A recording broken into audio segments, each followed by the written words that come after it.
नमस्कार, आप सभी का स्वागत है ललित अपराध लाइव न्यूज चैनल में। मैं राधा देवी ले चलती कुछ खास खबरों की ओर। दुनिया नहीं संपूर्ण विश्व की सबसे बड़ी पहली बार अनोखी कुर्बानी हुई जो आज से 8 वर्ष पीछे से करते आ रहे हैं आगरा में, जो आज तक संपूर्ण भारत में कोई भी नहीं करता होगा। इस तरह की कुर्बानी जो ना ही तो देखने को मिली होगी और ना ही सुनने को मिली होगी, जो इस बार हमारे चैनलों के द्वारा आप सभी को एक बार फिर से बकरे के चित्र वाला केक काटकर मनाई गई ईद, और यह 8 वर्षों से इसी तरह से मनाते आ रहे हैं बकरे की कुर्बानी करने वाली ईद पर।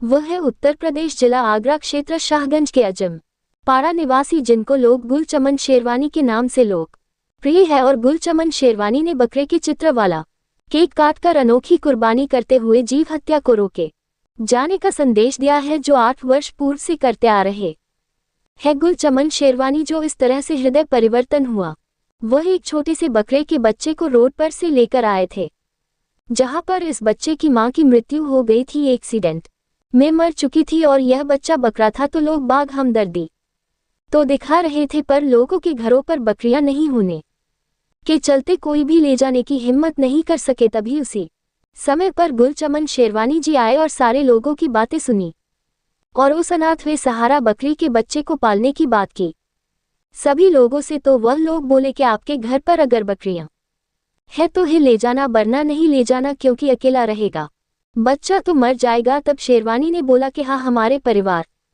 में है। तो फिर उस बकरी के बच्चे को ले आए और उसको सभी बकरियों के साथ जैसे छोड़ा, तो वह सभी बकरियां उस नन्हे से बच्चे को मारने लगे। तो तुरंत ही शेरवानी उस बच्चे को उठाकर अपने घर ले आए और निप्पल ददुआ वाली बोतल से दूध पिलाकर पाला गया था, जिसका नाम रखा गया था उसी समय कुर्बान, जो कि वह बकरा का बच्चा परिवार के साथ ही परिवार के एक सदस्य की तरह रहता, खाता पीता है और बच्चों के साथ बिस्तर में सोता था, पर विस्तार में गंदगी नहीं करता था और अभी भी नहीं करता है। वह कुर्बान को जब पेशाब व पॉटी करनी होती थी, तो वह स्वयं ही बाहर निकल करके एक तरफ जा करके मलमूत्र त्याग करके फिर से घर के अंदर आ जाता है, और घर में रखे खुले सामान को भी नहीं खाता है। जब तक कि उसको खाने को नहीं बोलेगे तो नहीं खाता है, जैसे ही खाने को बोला जाए तो फिर खाना शुरू करता है। और इसी तरह समय बीत गया और बकरा ईद आ गई। तो गुल चमन शेरवानी ने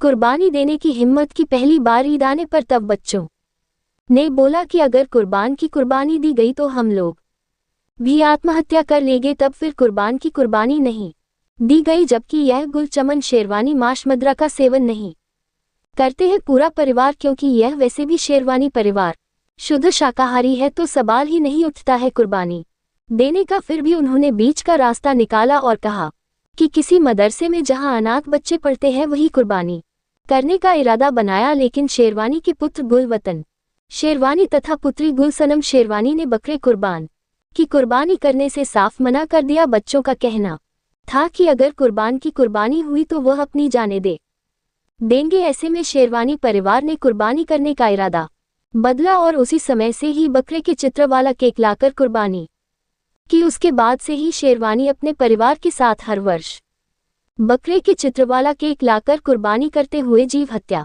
को रोका गया और जनता को ये संदेश देते चले आ रहे हैं।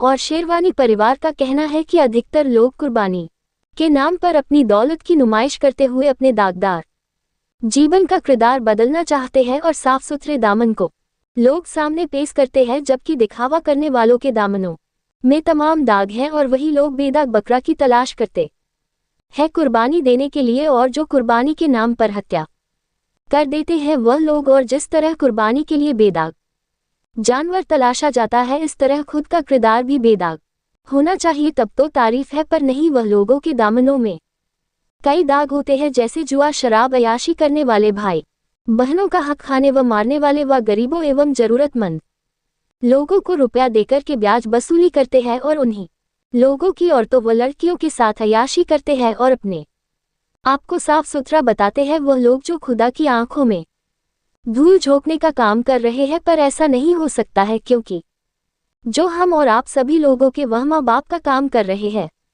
वह है खुदा, जो सभी के बाप पिता व पालनहार है। उनकी आंखों से कोई भी नहीं बचता है और नहीं बचेगा कोई भी। तो ऐसे गलत लोगों की कुर्बानी करना एक जीव हत्या करना जैसा है। अल्लाह ताला तो उन लोगों से खुश हो जाते हैं जो स्वयं के ही नाखून और बाल काटने वालों से खुश हो जाते हैं, और वह बेदाग आदमियों की यह कुर्बानी कबूल कर लेते हैं, फिर पैसे की नुमाइश करते हुए जो लोग कुर्बानी के नाम पर जीव हत्या करते हैं, जो उचित नहीं है। शेरवानी ने कहा कि अल्लाह ने अपनी राह में गुनाहों की कुर्बानी देने के लिए कहा है, ना कि जानवरों की हत्याएं करने के लिए कहा है, और जो लोगों के अंदर पल रही बुराइयों को त्याग करने की शपथ लेकर के भी ईद पर कुर्बानी दे सकते हैं, पर बुराइयों की कुर्बानी दे सकते हैं वह लोग जो अपने अहम अहंकार में आकर के जानवरों की कुर्बानियों को देते हैं जो अल्लाह को मंजूर नहीं है। और हम रुपया खर्च करने से नहीं रोकना चाहते हैं। 100 रुपयों की जगह लाखों करोड़ों रुपया खर्च करे लोग, वह अल्लाह की राह में पैसा दौलत खर्च करना चाहिए। गरीबों, असहाय, दबे कुचले हुए सहाराओं को सहारा तो दे, पर बगैर भेदभाव के देगे तो वह खर्च किया गया रुपया एक जानवर की कुर्बानी से कई गुनाह अच्छा होगा, जिसका फल अच्छा ही मिलेगा इस जन्म में, और अगले जन्म में भी उसका फल अच्छा ही मिलेगा, और अल्लाह को वह कुर्बानियों से ज्यादा कबूल होती है जो शेरवानी परिवार ने पहल की है। बकरे वाली आकृति वाले केक को काटकर जो संपूर्ण भारतवासियों एवं विदेशियों को भी एक संदेश दिया गया है जो बहुत ही सही और महत्वपूर्ण है। और शेरवानी परिवार ने जो बकरे को पाला था वह बकरा आज भी है। जो लोग बाग कहते होंगे कि ये खबर असत्य है, तो जो ये बकरा इस वीडियो में दिखाया जा रहा है वही बकरा आज भी शेरवानी जी के घर पर है। जो किसी भी समय देखा वह मोहल्ले वासियों से पूछा जा सकता है। रिपोर्टिंग आरसी साहू, संपादक राधा देवी, प्रधान संपादिका की एडवोकेट गुलचमन शेरवानी। शेरवानी जो भाई आगे अपनी बकरा ईद पर ये केक काटने की परंपरा कैसे आ गई आपको? देखिए, ये परंपरा आज नई नहीं है, ये मैं पिछले 8 साल से कर रहा हूँ। और परंपरा ये नहीं है, परंपरा वो है जो लोग बकरा काट रहे हैं। ये तो मैं जीव हत्या रोके जाने के लिए एक संदेश दे रहा हूँ। बकरा ईद पर जो लोग बकरी काटते हैं तो वो मेरे हिसाब से गलत तरीके से काटते हैं, क्योंकि जिन पैगंबर ने बकरा ईद पर कुर्बानी दी थी उन्होंने अपने बेटे की कुर्बानी देनी चाहिए थी, लेकिन उसकी जगह पर एक मेढ़ा आ गया, जानवर आ गया। तब से उलेमाओं ने एक परंपरा बना ली और तब से ये जानवर की कुर्बानी होने लगी है। मैं ये जानना चाहता हूँ या उन लोगों से पूछना चाहता हूँ कि क्या अल्लाह ने उनसे कुर्बानी करने के लिए कहा था जानवर की, या हज़रत इब्राहिम साहब ने जब कुर्बानी की तो मेढ़ा आ गया, उन्होंने तो बेटे की थी। लेकिन कहीं पर भी ये नहीं है कि कुर्बानी करें, ये उलेमाओं की बनाई हुई एक रूलिंग है और परंपरा उन्होंने बना रखी है। उसके आधार पर बकरे की कुर्बानी की जाती रही है और चलती आ रही है। मैं ये चाहता हूँ, जैसे कि मान चलिए कि बकरा ईद पर लोग जो कुर्बानी करते हैं तो कुर्बानी करने से पहले बकरे को देखते हैं कि उसमें कोई ऐप तो नहीं है, लंगड़ा लूड़ा तो नहीं है, आँख से खराब तो नहीं है, और खूबसूरत से खूबसूरत देखते हैं। तो कुर्बानी करने वाले को भी तो अपना किरदार खूबसूरत कर लेना चाहिए कुर्बानी देने से पहले। आप शराब पी रहे हैं, जुआ खेल रहे हैं, अपने नफ्स पर काबू नहीं कर रहे हैं, अपनी इच्छाओं के अनुसार अय्यासी कर रहे हैं, लोगों का हक मार रहे हैं, झूठ बोल रहे हैं, उसके बाद आप कुर्बानी कर रहे हैं, तो ये तो अल्लाह ही मंजूर नहीं करता, क्योंकि सारी चीज़ें हराम हैं। और हराम करने वाला आदमी जानवर में नुक्स देख रहा है और अपने अंदर के नुक्सों को नहीं देख रहा। तो कुर्बानी करने वाले लोग कुर्बानी करें, अपने अंदर पड़ रही बुराइयों की कुर्बानी करें, ना कि जीव हत्या। ये जो लोग बकरा काट रहे हैं और फ्रिज में भर भर के रख रहे हैं, या जिससे हमारे अच्छे संबंध हैं उनको गोश्त पहुंचा रहे हैं, जिनसे अच्छे संबंध नहीं है उनको गोश्त नहीं पहुंचा रहे। अगर उन गरीबों की मदद करनी है तो उनको अच्छा खिलाकर शाही पनीर खिलाइए और भी मिष्ठान खिलाइए, शुद्ध देसी घी का खाना खिलाइए, उनकी मदद करिए, लेकिन कुर्बानी करिए। अच्छी बात है, आप अल्लाह की राह में कुर्बानी करना चाहते हैं तो अपने पैसे को अल्लाह की राह में लगाइए, गरीब लोगों की मदद कीजिए, लेकिन उससे पहले अपने अंदर की जो बुराइयां हैं उनको ख़त्म करिए। अल्लाह कभी नहीं कहता, अल्लाह तो जरा सी बात पर खुश है। एक चीज़ और आपको बता दूं, अल्लाह ने कहा है, एक किसी बंदे ने उनसे कहा, मैं इनके शुभ अवसर पर यही संदेश देना चाहूँगा कि आपसी भाईचारे के साथ रहें, और जो लोग कुर्बानी कर रहे हैं उस मेरी बात पर विचार करें। लेकिन जिन्होंने बकरा खरीद लिया है तो वो तो कुर्बानी करेंगे या आज कुर्बानी कर चुके हैं, लेकिन अगली साल से इस बात पर ध्यान दें कि जो हम बकरा खरीद रहे हैं उसमें जो ऐप नहीं है वो ऐप हमारे अंदर भी हो, तो हम उनको ख़त्म करें। पहले वो आज के दिन शपथ लेकर भी कुर्बानी दे सकते हैं कि जैसे कोई शराब पीता है वो कहते हैं कि मैं आज के बाद शराब नहीं पीऊँगा, तो ये भी उसकी कुर्बानी है। यानी बुराई की कुर्बानी करना अल्लाह की राह में, वो भी एक कुर्बानी है। आपको ये तिरंगा मतलब मकान पटवाने की क्या मतलब, क्या तिरंगा से क्या से क्या हुआ मतलब उसमें? देखिए, मुझे स्कूल में वंदे मातरम गाने पर 9 साल की उम्र में घर वालों ने घर से निकाल दिया था और मैं फुटपाथ पर मैंने अपना जीवन बिताया। 2006 में सुन्नी उलमा बोर्ड के राष्ट्रीय अध्यक्ष मौलाना सैयद साहब बदरुद्दीन कादरी ने फतवा जारी करते हुए कहा था कि मुसलमान अपने बच्चों को ऐसे स्कूलों में पढ़ने के लिए ना भेजें जहां वंदे मातरम गाया जाता है।